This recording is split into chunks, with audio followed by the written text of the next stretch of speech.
Welcome to Rajapalayam recipes. இன்றைக்கி நம்ம ஒரு ராஜபாளையத்தில் பண்ணுவாங்க. இது என்ன சொல்கிறதுன்னா சீனி அவரைக்கான்னு சொல்லுவாங்க. ஆமாம், இதுக்கு பேர் தமிழில் சீனி அவரைக்காய். இதை எதுவுமே வேண்டாங்க, ஒரு நல்லெண்ணெய் உப்பு மட்டும்தான். இது ஃபுல்லாகவே ஃப்ரை பண்ணி எடுத்துட்டா அவ்வளோ ஒரு சூப்பராக இருக்கும். இது ரொம்ப ஹெல்திங்க. உடம்புக்கு முழங்கால் வலிக்கு நரம்புக்கெல்லாம் இது ரொம்ப நல்லது. அதனால் ஈஸியாக நீங்களும் செய்யுங்க. காரம் உப்பு புளிப்பெல்லாம் இல்லாமல் இந்த மாதிரி செஞ்சு சாப்பிட்டீங்கன்னா சூப்பராக இருக்கும்.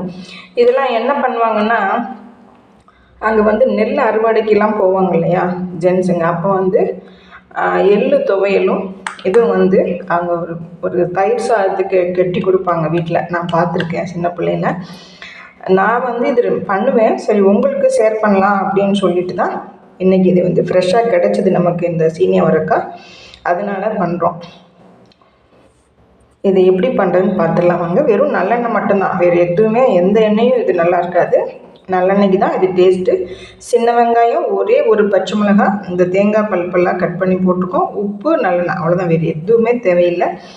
வாங்க எப்படி பண்ணுறதுன்னு பார்த்துடலாம்.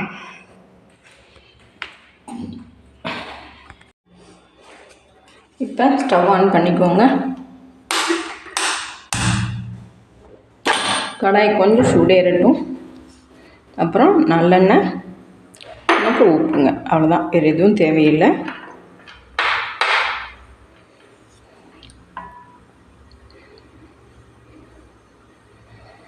இப்போ அடுப்பு சூடு ஏறிடுச்சிங்க.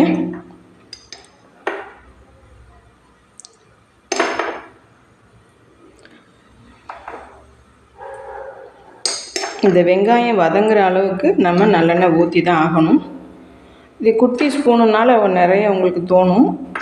நீங்கள் பாட்டில் குட்டியாக இருக்கலாம், இந்த ஸ்பூன் போட்டிருக்கேன். இந்த குட்டியாக ஒரு கரண்டி மாதிரி வறுத்ததுக்கு அப்புறம் கூட நீங்கள் அந்த எண்ணெயை எடுத்துக்கலாம். பாட்டியெல்லாம் அப்படி தான் எடுத்துருவாங்க. வேகும்போது நிறைய ஊற்றுவாங்க, வெந்ததுக்கப்புறம் அந்த எண்ணெய் தனியாக பிரிஞ்சு வர்றதை நம்ம எடுத்துக்கலாம். அப்படி கூட நீங்கள் பண்ணலாம். ஆனால் நான் எடுக்க மாட்டேன், எனக்கு அப்படி இருந்தால் தான் பிடிக்கும். இப்போ பாருங்கள், எண்ணெய் இப்படி ஊற்றினா தான் இதெல்லாமே வேகும். இப்போ எண்ணெய் கொஞ்சம் சூடாகட்டும்.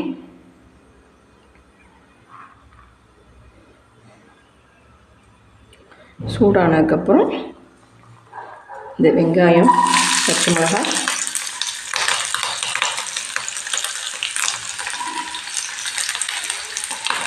இந்த வெங்காயம்லாம் இப்படி ரெண்டு ரெண்டாக கட் பண்ணாதாங்க அதுக்கு டேஸ்ட்டு.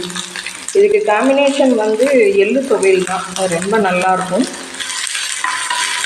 ரசம் சாதத்துக்கெல்லாம் கூட இது சூப்பராக இருக்கும். பாருங்கள், கலரே அவ்வளோ சூப்பராக இருக்கும் பாருங்கள். அதுவும் இந்த கடாய் சொல்லி அவங்க சூப்பராக இருக்குது. வெங்காயம் வதங்கணும்லாம் இல்லை, இது எல்லாமே நம்ம ஒன்றா போட்டு தான் வேக வைக்கணும்.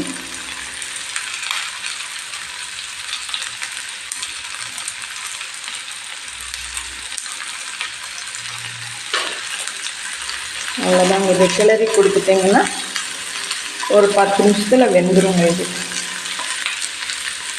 கொஞ்சம் வெந்ததுக்கப்புறம் நம்ம உப்பு போட்டுக்கலாம். இப்போ கொஞ்சம் ரெஸ்ட் விட்டுக்கலாங்க. இதுக்கு இப்போ கலர் மாறிடுச்சு பாருங்கள். அந்த காய் பாருங்கள், நல்லா கலர் ஃப்ரெஷ்ஷாக கலர் கிடைச்சிருக்கு. இந்த சமயத்தில் நம்ம கொஞ்சம் உப்பு போட்டுக்கலாங்க. இது குட்டி ஸ்பூன் தான், நீங்கள் பார்த்து போட்டுக்கோங்க. போதும்.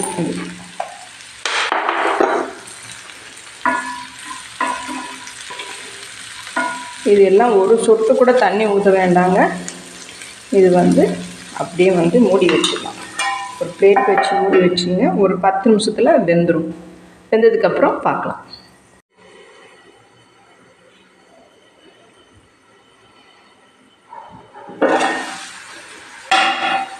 திறந்து பார்த்து ஒரு தடவை கிண்டி விடுங்க. இந்த அவரைக்காய் கொஞ்சம் பிஞ்சாக இருந்தால் உங்களுக்கு தண்ணி தேவை இருக்கா? நமக்கு இங்கே தண்ணி தேவையில்லை, அந்த வெங்காயத்தில் உள்ள தண்ணியே போதும். இல்லை கொஞ்சம் ஹார்டாக இருந்துச்சுன்னா நீங்கள் ஒரு கை தண்ணி தெளித்து விட்டுக்கோங்க. நான் இன்றைக்கி வந்து தெளிக்கல, அந்த இதிலே வதங்கிக்கிட்டு இருக்கு. இப்போ பாருங்கள் எல்லாமே நல்லா கலர் மாறி வந்துடுச்சு. உப்பு பார்த்துடலாம். உப்பெல்லாம் கரெக்டாக இருக்குங்க. ஒரே ஒரு பச்சை மிளகா தான், ஒரு 20-25 கொஞ்சம் கூடவே இருக்கும் சின்ன வெங்காயம் போட்டுக்கோங்க. ஒரு கைப்பிடி அளவு இந்த அவரைக்காய், இவ்வளோதான். இது வந்து 2 பேருக்குள்ளே தான் நான் செய்கிறேன். நீங்கள் கூட்டி குறைச்சி பண்ணுங்கள். ஆனால் டேஸ்ட்டு ரொம்ப அட்டகாசமாக இருக்கும். இது சிரமம் பார்க்காம கொஞ்சம் வெங்காயம் உரித்து இது மாதிரி செஞ்சு பாருங்கள். உடம்புக்கு ரொம்ப நல்லது. இது எங்கள் ஊர் ஸ்பெஷல்னால உங்களுக்கு இன்றைக்கி ஷேர் பண்ணுறேன். இதுக்கு எள்ளு சட்னி, ரசம், நல்ல ஒரு மிளகு ரசம் வச்சு சாப்பிட்டு பார்த்தீங்கன்னா டேஸ்ட்டு ரொம்ப அட்டகாசமாக இருக்கும். இன்னும் கொஞ்சம் வேகணும். இப்போ பார்த்துடலாம். சூப்பராக வதங்கிருச்சுங்க. இப்போ வெங்காயம் எல்லாமே வந்து பார்த்தாலே உங்களுக்கு தெரியும்.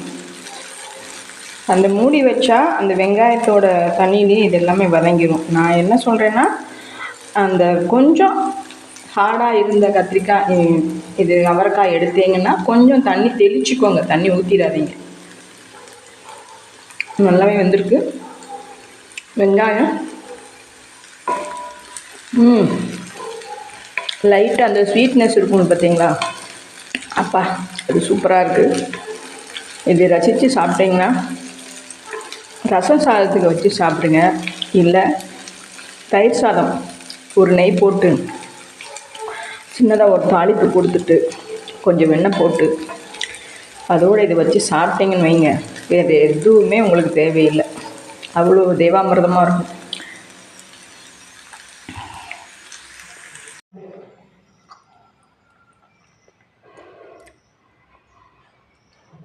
இப்போ சீனி அவரைக்காய் அந்த வதக்கல் ரெடி ஆகிடுச்சிங்க. இது நீங்களும் செஞ்சு பாருங்கள். செஞ்சு பார்த்துட்டு கமெண்ட் பண்ணுங்கள். இதுக்கு ஒன்றுமே கருவேப்பிலை எதுவுமே தேவையில்லைங்க. ஆனால் ரொம்ப டேஸ்ட்டாக இருக்கும். நீங்களும் செஞ்சு பார்த்துட்டு எனக்கு கமெண்ட் பண்ணுங்கள். தேங்க்யூ.